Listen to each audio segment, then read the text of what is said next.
From a ceasefire within 24 hours to a threat of walking away from peace talks, that's how fast the Trump administration tone has shifted. As Marco Rubio said, if there is no progress within a matter of days, we'll walk away. For Ukraine, this means one thing: rely less on unpredictable signals from Washington and more on its own strength. The need for self-sufficiency and a real alliance with Europe is more urgent than ever. Here with us is Tom Cooper, military analyst and expert in combat aviation. We'll talk war, geopolitics, and whether Ukraine is ready to stand on its own. Hi, Tom. Hello, thank you for your invitation. Yeah, it's always a pleasure to have you here in our studio. So, just as Ukraine signs a memorandum on mineral deal with the US, we're seeing a sharp change in rhetoric from the White House. Do you think the US is finally choosing a side and doing so publicly?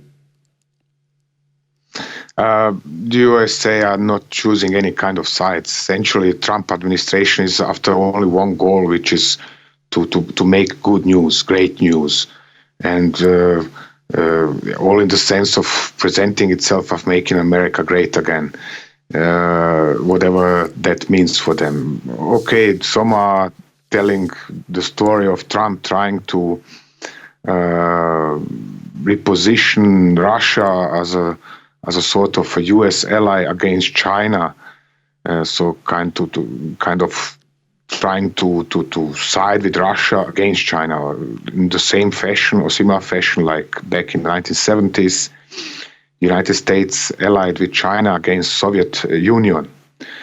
But I think this is too much of interpretation, or kind of commenting the commentary, or wishful thinking. Essentially, all Trump wants is to find a way to close this giant debt of the United States, to cover it up in some fashion, and to present himself as doing great things for the United States. There's absolutely no other sense in what he is doing in terms of politics.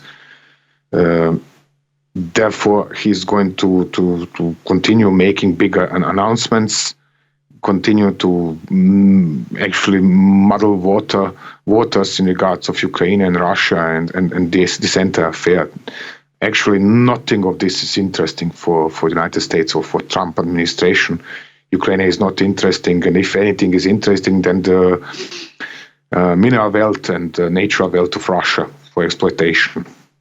You know, when you're opening international media right now, the headlines is like United States is abandoning Ukraine with Russia and its peace negotiations. Do you believe in that?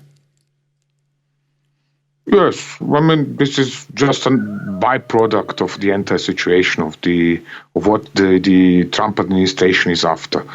They are not interested in supporting Ukraine because that is not earning them enough financial profit in terms of making people like Musk, like Bezos, like Trump rich, in terms of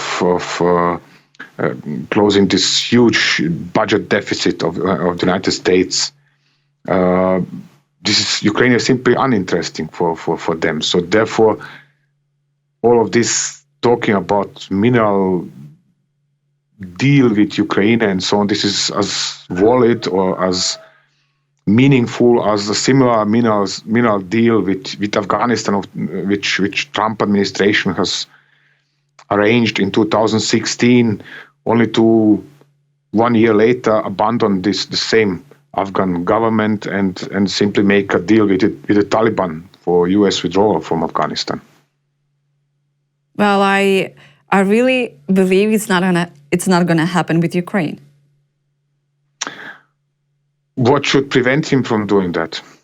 There is absolutely no interest. I said again, Trump is not interested in Ukraine because this is not something where he could earn some kind of billions. You should keep in mind that for 30 years, meanwhile, Trump is earning millions from clandestine cooperation with FSB, with Putin, with all of his possible mafia bosses in the United States. He has bankrupted, 15, 16, 17 companies while earning hundreds of millions from this cooperation with Moscow, with Putin. So what kind of interest should he have in cooperation with Ukraine? He never earned anything at all in Ukraine. Okay, but in your analysis with Donald Hill, you argue that supporting Ukraine has become a strategic investment for the United States. What's the biggest win for Washington here, especially considering that there are no American troops involved and the US soldiers, they are physically remain safe? Well, the point about this USA profiting from war experiences in Ukraine is that it is relevant only to a specific segment of the US economy. This is defense sector, electronics sector. And this is a relatively small sector of the US economy in comparison to such huge businesses like those in control of Musk, of Bezos, or for example, Boeing Corporation. Boeing Corporation is not earning any kind of serious income, no profit from Ukraine.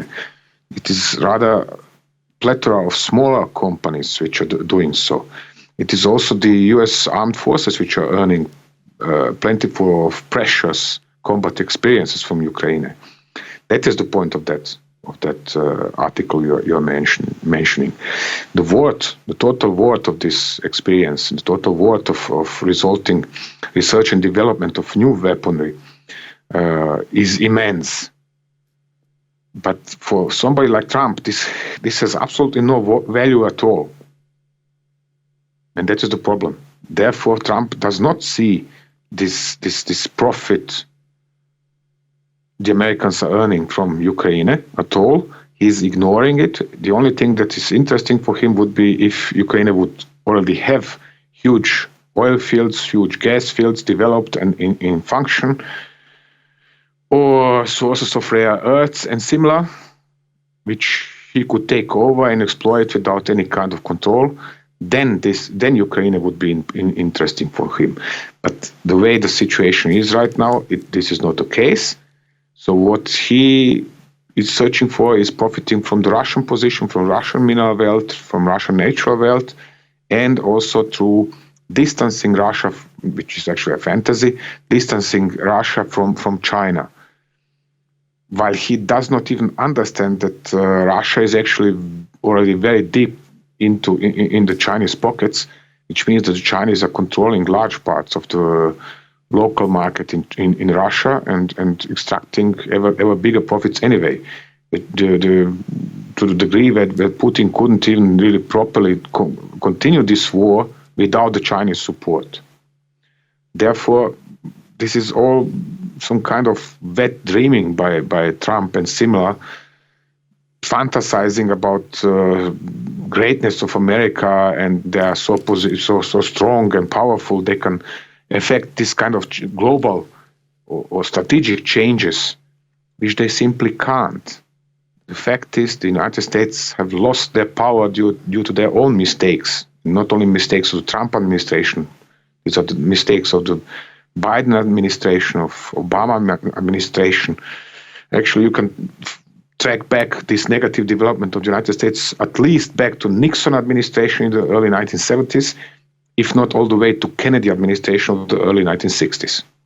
But when you're saying that Donald Trump is closing his eyes on the profits they are gaining from helping Ukraine, yes, it seems like he is not acting in favor of the United States. Of course not. But because he's not interested in acting in favor of the United States. He's interested solely in acting in favor of his super rich friends. Elon Musk, Jeff Bezos, and similar characters over there. So this is not some kind of, he's claiming to be acting in interest of the United States, but this is, cheap excuses for what he is actually doing. He's simultaneously doing his best to ruin the United States as well. Yeah. Okay, but Ukraine just recently had talks in Paris with a so-called coalition of the willing. There was France, Germany, the UK. They discussed a ceasefire, security guarantees, and the possible deployment of multinational contingent.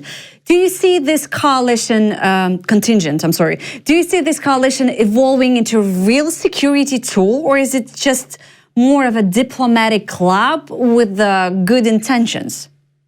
It's a extension of the European Championship in staging such conferences and talking without an end while doing relatively little.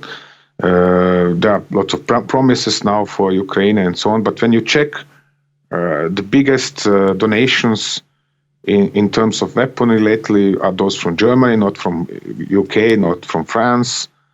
Most important are also those from Sweden and so on, not from UK, not from France. So all that is happening over there is lots of bubbling, lots of hot air, lots of self-presentation to the media, and so on. People making themselves appear more important than they actually are. People like, in particular, Macron, the president of France, and Starmer in the UK. Actually, they're all kind of waiting for the new German coalition government to take over now in, I think, June. And then, only then, we might see some kind of serious movement and resizing of arms shipments for Ukraine. Okay, I just had a talk before you with a few experts, and they said this coalition of the willing, it's better than nothing, and it's kind of a good, it's not a perfect timing for that, but they're just probably on time. And I was like, no, probably on time, like to gather such a coalition, to create such a coalition of the willing would be on time in 2021 when the Russian troops were next to our border waiting to attack. There would be really a moment for that. But now this bumbling, as you're saying, I don't know. Yeah. It is just empty talking, which is at least 3, if not 4 years late, and which is, not impressing Putin. They are not even trying to reinforce the sanctions against Russia. Actually, Trump was almost short of canceling most of the sanctions against Russian economy. So there is so much more space left to do something against Russia, to really hurt it seriously, to hurt its economy and so on.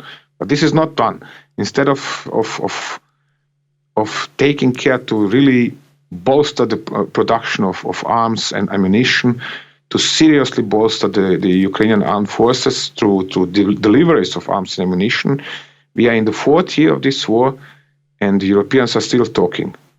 So this coalition or the willing, nice intentions, but this is leading actually nowhere, not yet. Nice intentions, bad talking decisions. About talking, yes. President Zelensky stated that over 40% of weapons currently used on the front lines are made in Ukraine. Well, I think that's a huge leap forward, but is Ukraine capable of scaling this into full-fledged defense self-sufficiency without relying on critical Western supplies? I think the percentages are slightly lower than Mr. President has said. I think it's around 30%, but okay, never mind. Yeah. Point is this: definitely yes, Ukraine could manufacture probably up to 70% of weaponry it needs at home.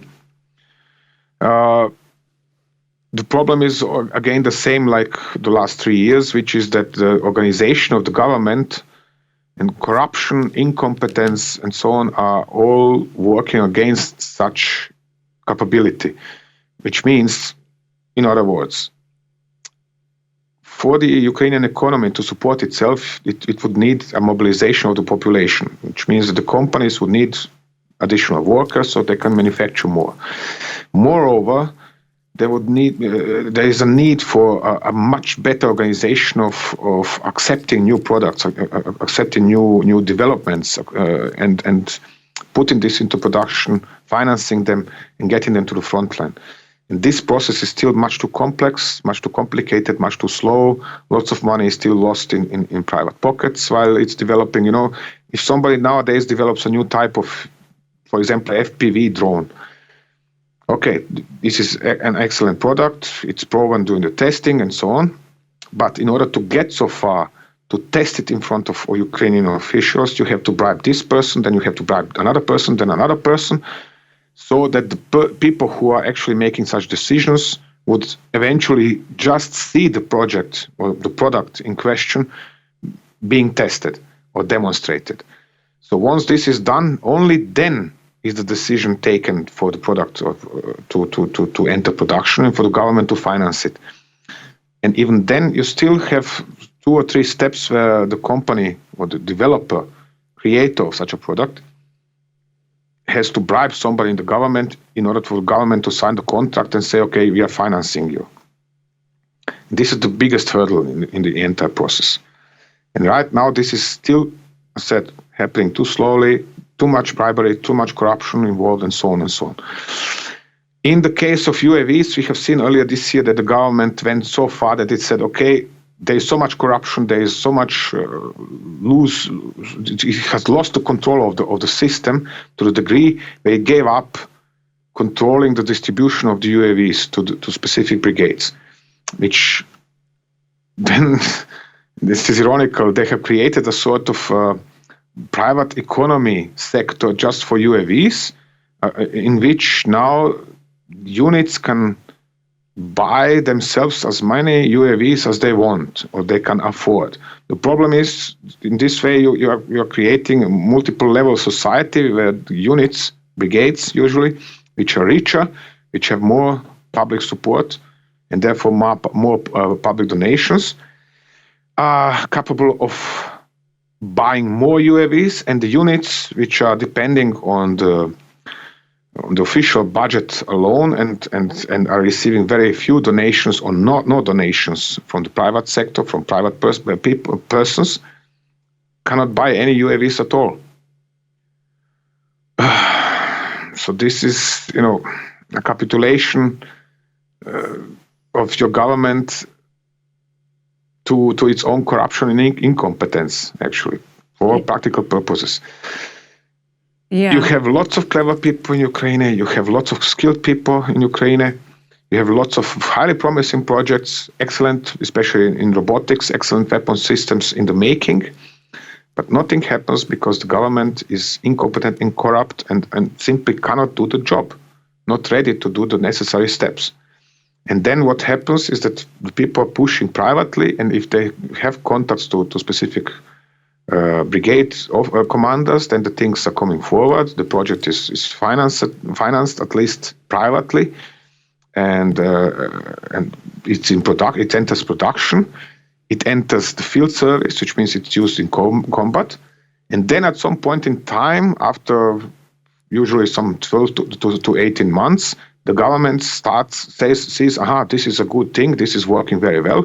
Now we are going to claim it for ourselves, and now we are going to finance it and say we are responsible for this success. So this is a kindergarten level, actually, behavior by your government. And that is the problem number one.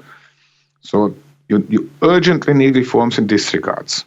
Absolutely. And once this happens, Ukraine is easily going to manufacture, I said, at least 70% of weaponry it needs. This is I have absolutely no doubt about this. And how many years we need to get there? You don't need years. You need a government which is responsible to its people. Right now, it's not.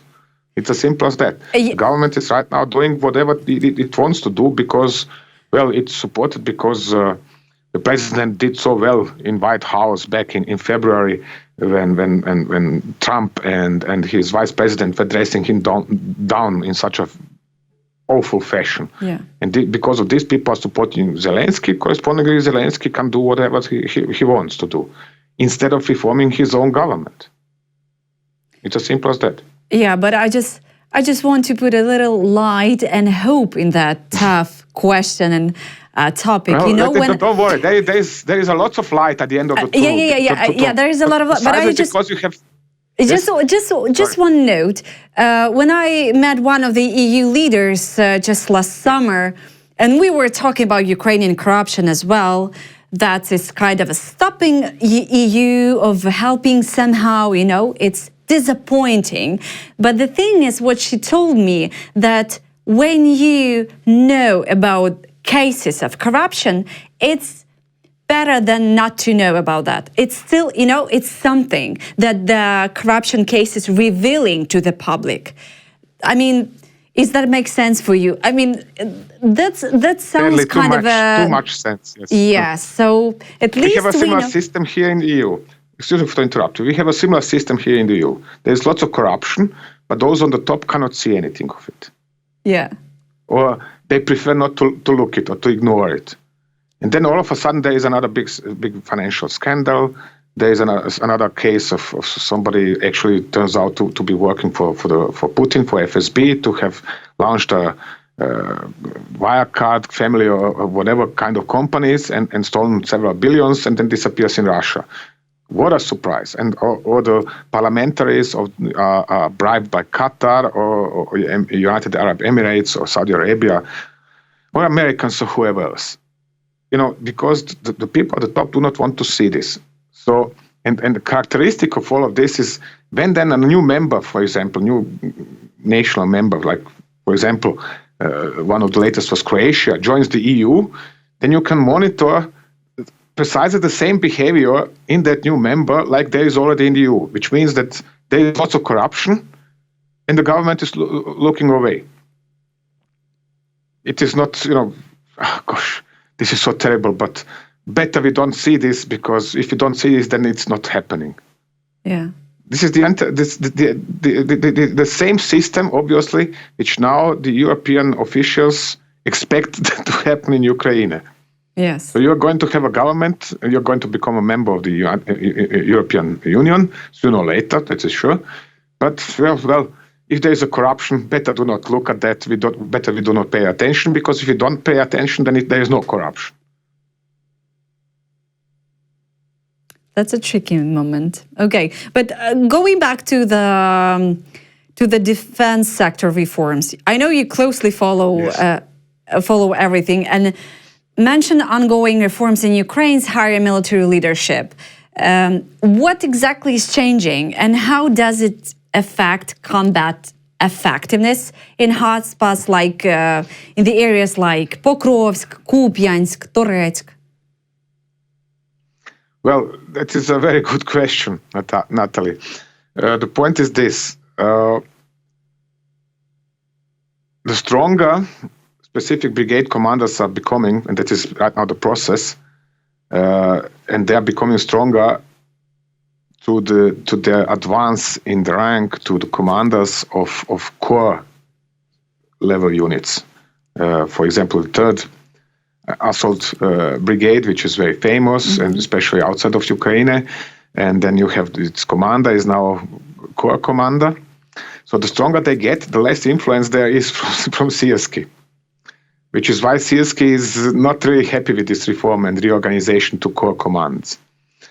And he's carefully selecting, whom is he appointing in what positions. And I'm just waiting actually for him to have a clash with Drapati sooner or later. Probably there are already clashes in this regards, but sooner or later there's going to be a public showdown between the two. Because you see, when Drapati takes a decision and there is a specific change in command of specific units, there are suddenly changes in the behavior of entire brigades, and not only brigades, but entire sectors of the front line. I'm not going to mention the designation of the unit in question, but recently there was a, let's say it this way, the chief of staff of specific brigade was removed from the unit, from the brigade in question. You can guess 3 times, if you like, who has removed him from there and who has before that appointed him in that position. Anyway, the gentleman in question was removed. Suddenly, all of a sudden, a brigade which is understaffed, under-equipped, poorly trained, is holding its front line. It's not losing terrain anymore. All of a sudden, just because the chief of an incompetent chief of staff, the staff has been removed. So an inexperienced brigade, poorly trained, inequipped, and so on and so on and so on, is holding the front line all of a sudden. So this is showing instantly, just how much skill is there between Ukrainian commanders, lower-ranking commanders, if the right people are appointed in the right positions, and not some friends and buddies and whoever else is in command. So this is explaining everything. And the more this process comes forward, the sooner it takes place, the better. It's as simple as that. So let's hope now that there is going to be suddenly, and sooner rather than later, a change at the top for a specific general to take his hat, say, okay, thank you very much. I'm going to be an ambassador in Nicaragua or wherever, and just go, because the sooner that happens, the better for all of Ukraine. Yeah. And Ukraine recently destroyed 3 Russian Buk air defense systems. Air defense system in one night. A result you covered in detail. I was reading. With F-16s now operational, is Ukraine approaching a form of air superiority, even if limited? What's still preventing a true breakthrough in the skies? No, it is not approaching air superiority. On the contrary, the airspace over the front lines is controlled on both sides by air defense systems. Nobody can change anything about this. Additional to this, the Russians are controlling the airspace at least 100 kilometers behind the Ukrainian front lines, because they have such superior interceptors like MiG-31 and Su-35 armed with R-37 air-to-air missiles. These are long-range missiles with a reach of at least 200 kilometers. And it seems they have shot down one of Ukrainian F-16s, for example, now in April. So, a few days ago. Sorry? No. I said a few days ago, yes. Anyway, the point is this. The number of F-16s and Mirages available to Ukraine is still too low to change the situation in the air fundamentally. Moreover, they are armed, they are lacking weapons that can counter high-flying and fast-flying MiG-31s and Su-35s from sufficient range, from a range of 200 kilometers, which means the Russian interceptors can fly high, can fly very fast, in full view of Ukrainian radars, and Ukrainians cannot do anything serious against them, because they are firing their R-37s from such a range, from 200 kilometers range, that nobody in Ukraine can fire back at them. What we need for that? What you would need would be interceptors with similar capabilities. That means, for example, weaponry like Meteor. This is a European-made air-to-air missile, or what was now developed in the United States last year. There is a new air-launched standard air-to-air missile which has a range of some 300 kilometers. So you would need such weaponry. You don't have this right now. You don't even have aircraft which could carry such weaponry, because this is big, heavy weapons that would be necessary for this. And as far as I know, the Meteor was never made compatible, for example, with the F-16s, nor with Mirage 2000. So this is not going to happen anytime soon. Probably you will have to wait for the Swedes to sooner or later deliver their Iri AWACS aircraft, and together with them, Saab Gripen fighter bombers armed with Meteor air-to-air missiles. Yeah. Well, actually, I just recalled that North Korea is going to send another portion of soldiers, is that appropriate to say, to fight for Russia. Do you think it's really making things very complicated on the battlefield? Well, it depends. Principally, North Koreans are learning very quickly. Sure, they're learning, especially from cases where they suffer heavy losses. Yeah. And there are always jokes about them suffering heavy losses in different battles. But if you talk with Ukrainian officers, you're going to find very quickly that North Koreans are learning from their mistakes and adapting very quickly to adapt. Very quick to adapt, even better than the Russians in regards of many of experiences. So the actual question is this: are these North Koreans going to remain inside Russia, or is Putin going to order and the North Korean dictator accept their deployment inside Ukraine, see the parts of Ukraine officially claimed by Russia? This is not really getting complicated, excuse me.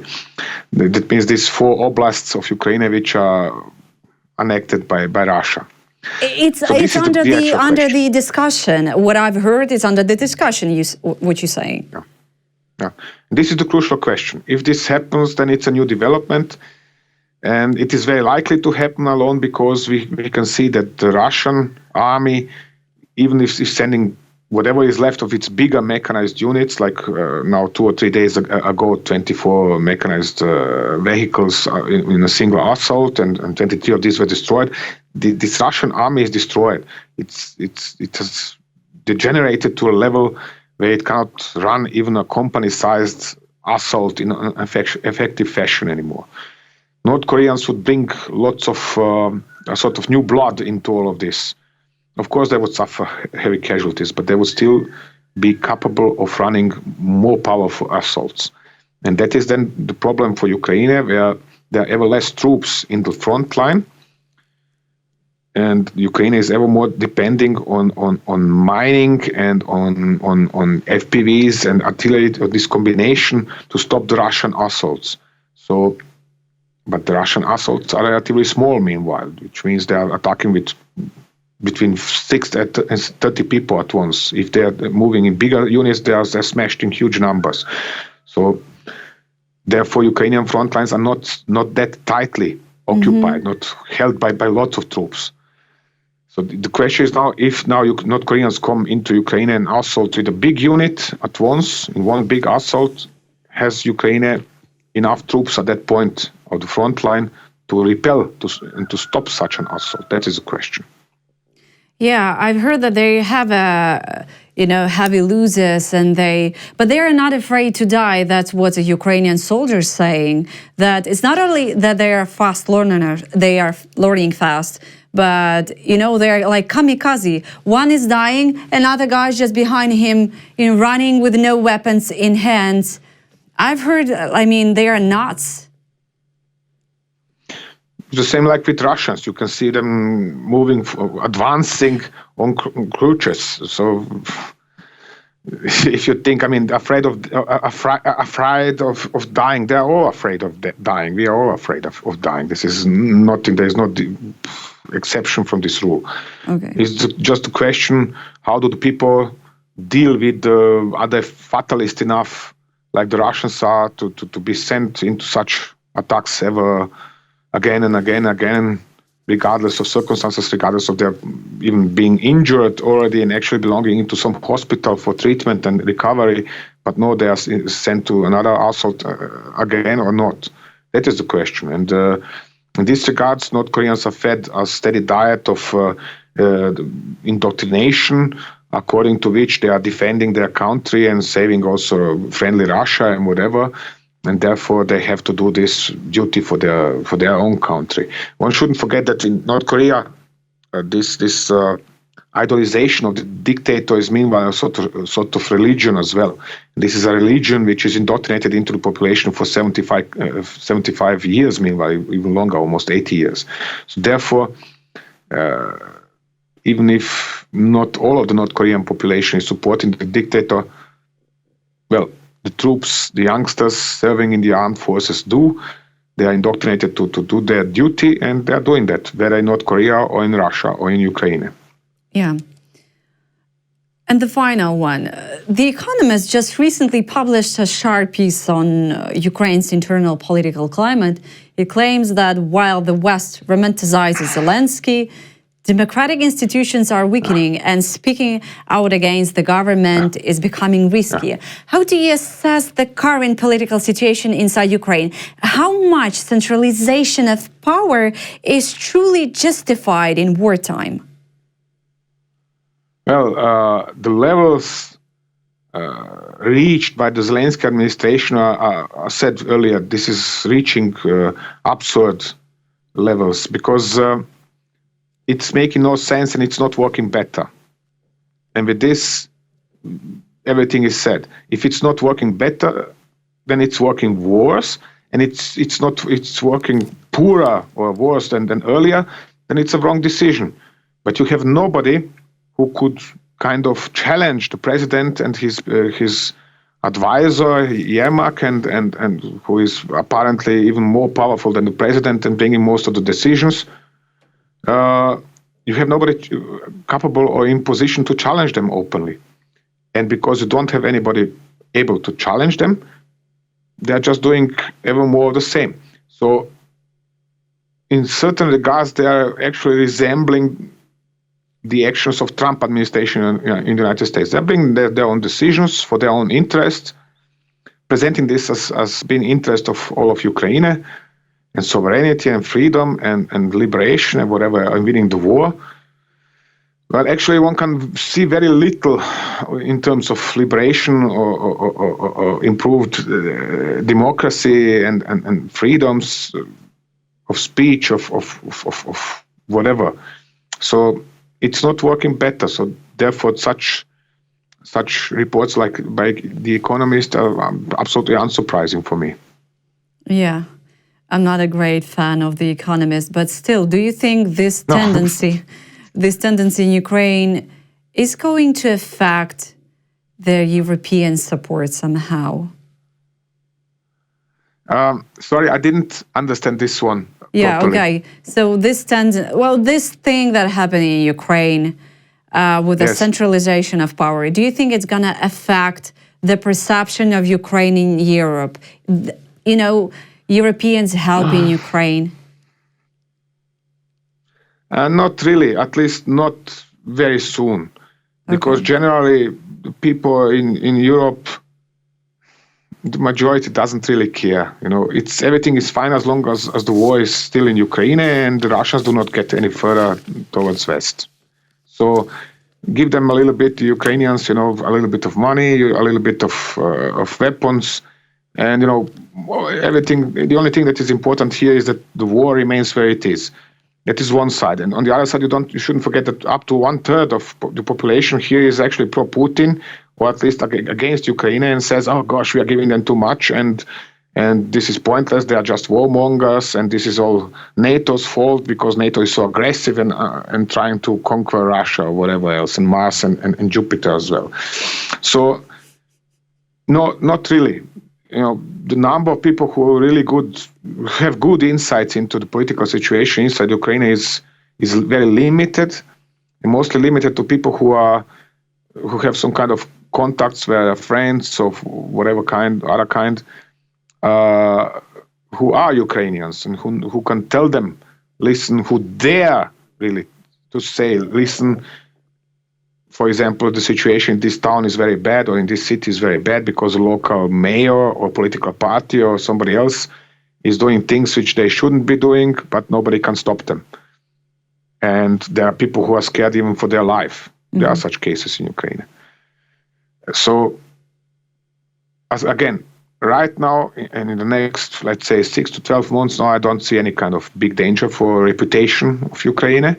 But in long term, you already have bad reputation as a corrupt and incompetent country run by by politicians who can't see further than the tip of their nose.